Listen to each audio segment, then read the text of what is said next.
3.8ல் question number 2 0 degree less than or equal to x less than 360 degree என்ற இடைவெளியில் கீழ்கண்ட சமன்பாடுகளின் சரியான தீர்வுகளை காண்க அப்படின்னு கொஸ்டின் கேட்டிருக்காங்க. இதில் ரெண்டாவது கொஸ்டின் பார்க்குறோம். 2 cos square x plus 1 equal to minus 3 cos x அப்படின்னு கொடுத்துட்டாங்க. இதுக்கு எக்ஸோட வேல்யூ உனக்கு எதில் இருக்கணும், 0 டிகிரிலேருந்து 360 டிகிரி வரைக்கும் உள்ள வேல்யூ மட்டும் நம்ம எடுத்து எழுதுகிறோம். இப்போ தீர்வு கண்டுபிடிக்கிறோம். கொடுக்கப்பட்டதை முதல்ல எடுத்து எழுது. ரைட் ஹேண்ட் சைடு இருக்கிறத லெஃப்ட் ஹேண்ட் சைடு கொண்டு போயிடும். -3 cos x போச்சுன்னா ப்ளஸ் ஆயிரும். அப்போ 2 cos square x plus 3 cos x plus 1 equal to 0. இது cos x-இல் அமைந்த ஒரு இருபடி சமன்பாடு. cos x-இல் அமைந்த ஒரு இருபடி சமன்பாடு. அப்போ தீர்வு காணும் முறைகள் வந்து மொத்தம் 3 இருக்குது. காரணிப்படுத்தல் முறை, பிரதியிடல் முறை அப்படின்னு 3 கண்டிஷன் கொண்டு வரலாம். வர்க்கபூர்த்தி முறைன்னு சொல்லி இப்போ நான் காரணிப்படுத்தல் முறையில் போடுறேன். கூட்டுனா 3 கிடைக்கணும், பெருக்குனா 2 கிடைக்கணும். அதை ரெண்டையும் போட்டுனா உனக்கு cos x plus 1 cos x plus 1/2 equal to 0ன்னு கிடைக்குது. அதாவது கூட்டுனா 3 கிடைக்கணும், பெருக்குனா 2 கிடைக்கணும். அப்போ 2 1 தான். முதல் உறுப்பு 2 ரெண்டாவது 1 கிடைக்கும், 1/2 கிடைக்கும்.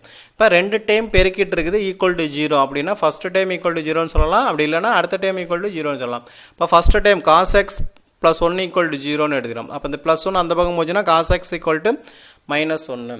இப்போ cos x-ல் எந்த கோணத்துக்கு -1 கிடைக்குன்னா cos பையோட வேல்யூ -1. அப்போ cos x equal to cos பை. இப்போ நமக்கு ஃபார்முலா என்ன வடிவத்தில் இருக்குது, cos x equal to cos alpha. அதாவது cos θ ஈக்குவல் டு cos ஆல்ஃபாவாக இருந்துச்சுன்னா உனக்கு formula 2n pi plus alpha.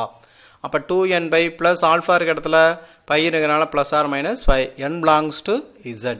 இப்போ நம்ம இதுக்கு 0ன்னு சப்ஸ்டிட் பண்ணுறோம்னா உனக்கு ப்ளஸ் ஆர் மைனஸ் பை கிடைக்கும். ஏன்னா இது 0 ஆயிரும், இது ப்ளஸ் ஆர் மைனஸ். ஏன்னா நெகட்டிவ் வரக்கூடாது, ஏன்னா பாசிட்டிவில் மட்டும்தான் இருக்குன்னா அப்போ ப்ளஸ் பை மட்டும் இருக்கும். 1ன்னு சப்ஸ்டிட் பண்ணேன்னா உனக்கு என்ன கிடைக்கும், 2 பை ப்ளஸ் ஆர் மைனஸ்னு வந்துடுது. அப்போ 1ன்னு போட்டேன்னா உனக்கு 3 பைன்னு ஒன்று கிடைக்கும், இன்னொன்று பைன்னு கிடைக்கும். அப்போ ஏற்கனவே ஒரு பை மட்டும் தான் கிடைச்சிருக்குது. அப்போ இதுக்கு தீர்வு x ஈக்குவல் டு பை. ஏன்னா இந்த இடைவெளியில் மட்டும் தான் இருக்கணும். க்ளோஸ்டு இன்டர்வல் 0 to 2 பை, இதுவும் ஓப்பனில் இருக்கணும். ஏன்னா இங்கே எடுத்துக்கக்கூடாது, அதனால் அந்த இடைவெளி இருக்கிறனால. இப்போ ரெண்டாவது condition cos x plus 1/2 equal to 0 அப்படிங்கிறத எடுத்துக்கிறோம். அப்போ இந்த 1/2 அந்த பக்கம் போச்சுன்னா உனக்கு மைனஸ் ஆயிரும். இப்போ cos x ஈக்குவல் டு -1/2. காசில் எந்த கோணத்துக்கு மைனஸ் வரும்னா இரண்டாம் கால்வெட்ட பகுதியில் அமைஞ்சால் மட்டும்தான் மைனஸ் வரும். 1/2ங்கிறது நமக்கு எந்த டிகிரியில் கிடைக்கும்னா 60 டிகிரியில் கிடைக்கும். 1/2ங்கிறது 60 டிகிரியில் கிடைக்கும். ஆனால் இரண்டாவது கால்வெட்ட பகுதிங்கிறனால பை மைனஸ் ஆல்ஃபா அப்படின்னா நமக்கு 2π/3ன்னு கிடைக்கும். அப்போ 1/2ங்கிறது 2π/3ன்னு கிடைக்கும். அப்போ cos x equal to cos alpha அந்த ஃபார்மேட்டில் இருக்குது. அப்போ எக்ஸோட value 2n pi plus or minus alpha. அப்போ x equal to 2n pi plus or minus 2π/3, n belongs to z. என்னோட வேல்யூ முழுக்கல்ல இருக்கணும்.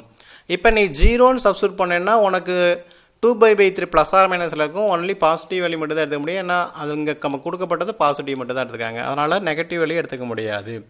அடுத்து 1ன்னு சப்ஸ்டிட் பண்ணேன்னா இது 2π இங்கே ப்ளஸ் ஆர் மைனஸ். அப்போ 2πன்னு போடும்போது 6 8πன்னு ஒன்று கிடைக்கும். நமக்கு ரெண்டு ஆன்சர் வந்துடுறது 2π/3, இன்னொன்று 4π/3. இது மட்டும் தான் இந்த இடையில இருக்குது. அப்போ நமக்கு இந்த கொஸ்டினுக்கு எத்தனை தீர்வு இருக்குது, இதில் ஒரு தீர்வு, இங்கே 2 தீர்வு. அப்போ x ஈக்குவல் டு 3 தீர்வு இருக்குது. 2π/3, 4π/3 மற்றும் x ஈக்குவல் டு பை.